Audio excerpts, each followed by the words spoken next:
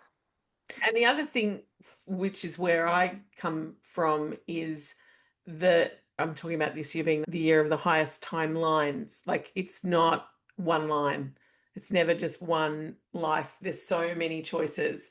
The highest potentials, like it's potential timelines. It's not always, which is why I was laughing about the story you spoke earlier about the coach with the fear.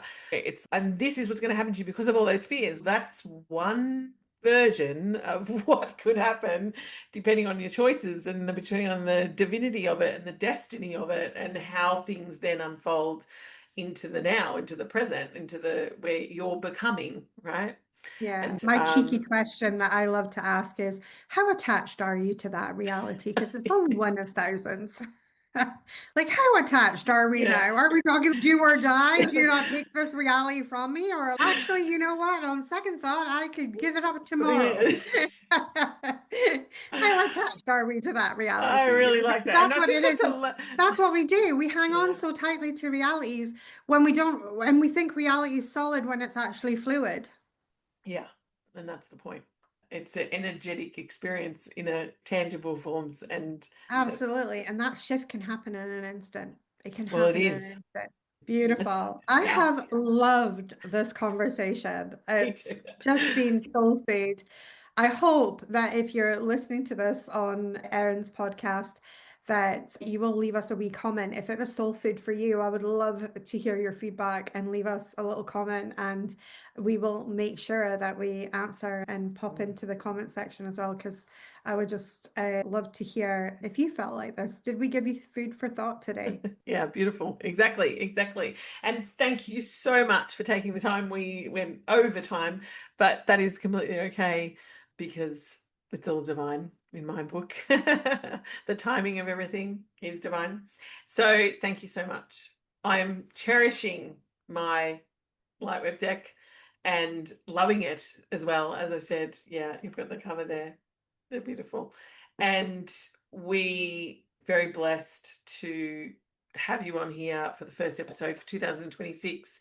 And this may be a regular thing every 2 years because that's what it seems to. It's like, wonder what's happening. Or maybe it's when your movie releases I or your know, wouldn't that books, be your amazing? fiction books. Oh, we'll be back with the fiction So books. yes, a huge commitment with my fiction books, but I'm very excited about going forward with that. And just being multi-passionate and being a multi-passionate entrepreneur means that we don't have to just do the one thing. That's And right. we live in a world where we can indulge in multiple different things that interest us and we love. And I know, I tell you, 2025 was not on my bingo card to produce an album, and yet here we are. It's out, and I've been listening to it nearly every day since. I'll be putting it in the comments, everybody, so don't worry, in the notes of the show.